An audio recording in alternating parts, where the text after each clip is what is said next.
Sorry. Taking that to another level, does that mean if our emotions are so suppressed and we are not having all of that anger and fear, so we're not throwing out judgment, but does that mean intellectually we're accepting the truth, but emotionally at the soul level we're not accepting the truth? No, when your emotions are suppressed, you are automatically throwing out judgment. This is happening at the soul level, whether you intellectually think you are or not.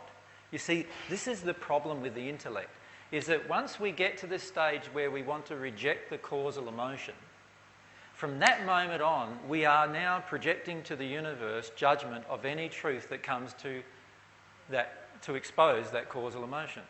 We are going to judge it as beneath even our notice, which is a very easy intellectual way of getting out of very deep emotions.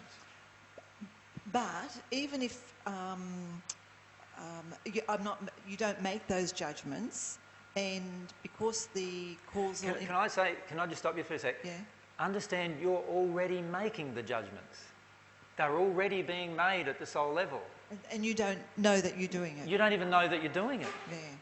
Right? So, you don't even know you're doing it. Judgment is not a voiced opinion. Judgment is an emotional feeling. And you're already doing it when you're in this state of denial. So is that why you made the statement that there was nobody on earth that at soul level believed the truth that you were saying? Yeah, that's right. So when I say I'm Jesus, none of you yet have fully processed emotionally the causal emotions about that statement enough to not have judgment about it. All of you have judgment, and the proof of the judgment about it is that you look at your law of attraction. How many people do you get saying to you when you go along and say, oh, you know, I'm going along to these sessions, and they say, oh, what's it like? What's the guy's name? Oh, but I've got to tell you, he's saying he's Jesus.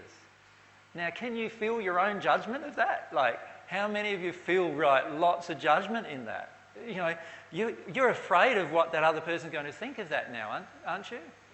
Most of the time, yes. There's very few of you yet who have actually dealt with that. And so what that's saying is that there's a causal emotion you're refusing to feel. It's got nothing to do with me being Jesus, by the way. It's got everything to do, in many cases, of you feeling like you will then get judged, or you will then get treated as if you're an idiot, or whatever. And so it's got nothing to do with me making the statement. It's got everything to do with an emotion inside of yourself. And so what we finish up doing is we then respond in our own judgment. And the way we do that is we actually start treading around lightly the issue that we don't want to say. Does that make sense? So somebody comes along and says, oh, why do you go Monday nights down in Brisbane? Oh, well, there's this guy I see. Right? And what's his name? Oh, his name is AJ Miller. You know, and then what does he talk about? Oh, love and truth and all these other things, right? And then you start sort of feeling, how much information should I give them, right? I don't know if I should give them much more now. Like, I'd rather they come along for themselves and check it out for themselves before I give them much more information. Why is this? Because you're already in a state of your own judgment of what's going to happen. And that might not happen at all. But you are already in the state because there's a causal emotion inside that I'm unwilling to address. And the causal emotion might be, they will think I'm crazy. They will think I'm an idiot. They're not going to listen to me now. They're not going to treat me now like I've got important things to say anymore just because I'm thinking this or just because I'm going along there.